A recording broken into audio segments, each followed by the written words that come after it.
Brian Oliver presents Haunting Tales of Madness!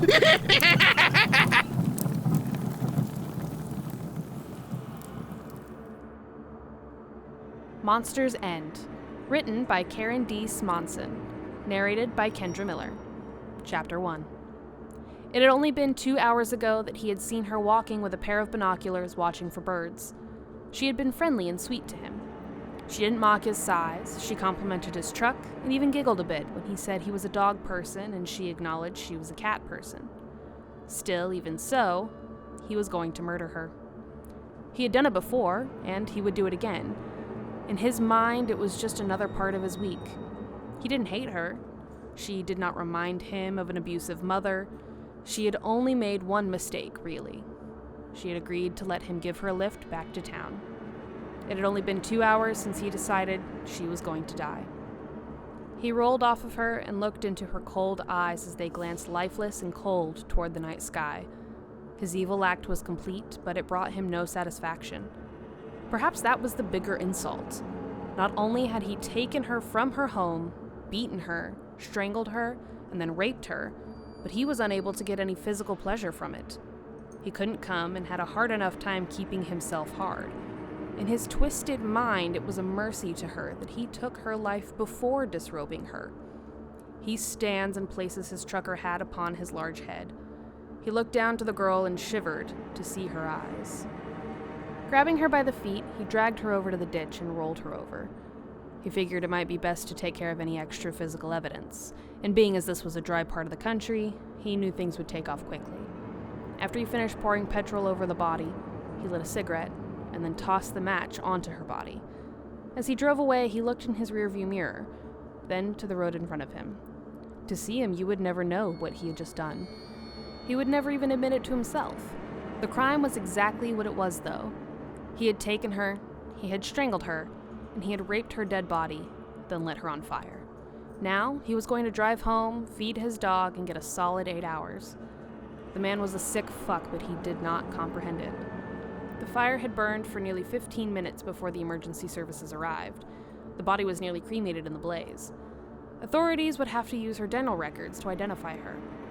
They would do a full autopsy and even discover that she did not die in the fire. They would learn she was an American who was visiting the English countryside for the summer. They would also discover that she was barely 20 years old, was known to be kind, studying to be a pediatrician, and had family roots in the area. She was not rich, but not poor, and lived her life very much in the median of society. Her name was Rachel. The coroner would deliver his report, and in doing so, he would note that her eyes, for no reason at all, did not burn, nor did they cloud over. He would even remark that it was a shame. Eyes that clear and blue would never see the world she came to see. Rachel's family would mourn her, and they would bury her, and they would set up a memorial fund in her name. Her brother Matthew would go on to start an organization that offered scholarships to those attending the same university, and with the same goals as his sister had once had. This story, however, is not about Rachel's family. It is not about those who would mourn her. This story is about the destruction of the monster that killed her. His name will not be uttered, as he does not deserve such a remembrance. None who commit such a crime do. Rachel's family would never know who he was, nor would they know what happened to him, but if they were ever clued in, they would absolutely approve of his future. Chapter 2. The man had done exactly as was expected. He had driven home, fed the dog, and began his solid 8 hours of sleep. Tonight, it took a few shots of vodka before he was able to really relax. This was not from guilt, but from frustration. He was mad and felt Rachel had let him down.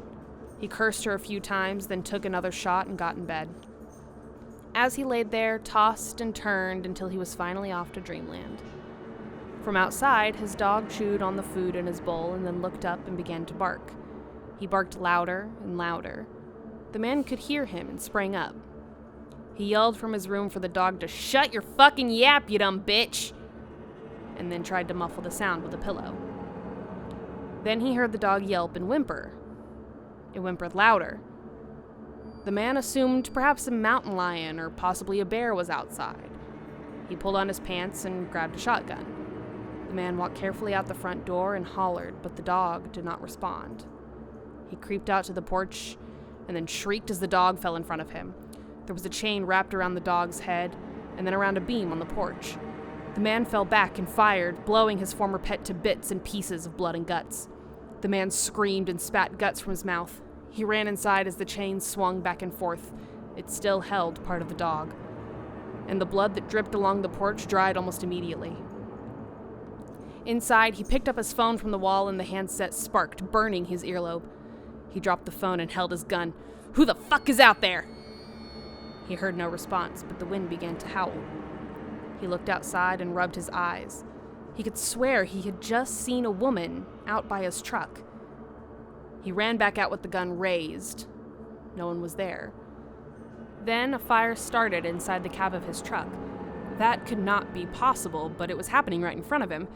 He ran to the spigot and turned it all the way on before grabbing the hose. As the water ran out into the now fully engulfed truck, it ignited like petrol fuel, and the fire ran back up the hose. The man dropped it and severely burned his hand. He burst through his door and locked it behind him. As he did so, he began to pray. That was when he heard the sarcastic laughter coming from his bedroom. He looked toward the hallway that leads to his room, and then felt as if he was choking.